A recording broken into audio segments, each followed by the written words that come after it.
It's been really meaningful for me to work with particularly Dr. Plisco, who helped me in my class called Helping Relationships, where we actually learn how to apply these skills, and we work with our classmates and do role plays, and that has really prepared me to enter into internship. Specifically with my interest in working with addiction and neurodivergence, I've had some of my professors who have been connected with influential people and researchers in both communities, and they've been able to put me in contact with them. So I've been able to begin that research process myself, beginning to understand what I want to specialize in and what areas to take my studies in order to most effectively go into those fields and have an impact.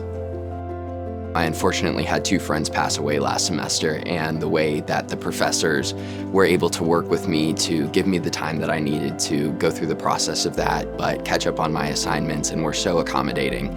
It's just been such an amazing academic experience here. No student is ever just a number at Richmont. We know everybody's name, we have a connection. And when you look at all 3 of those things put together, other schools are clinically sound, other schools have community, but all 3 in one place is a really special thing.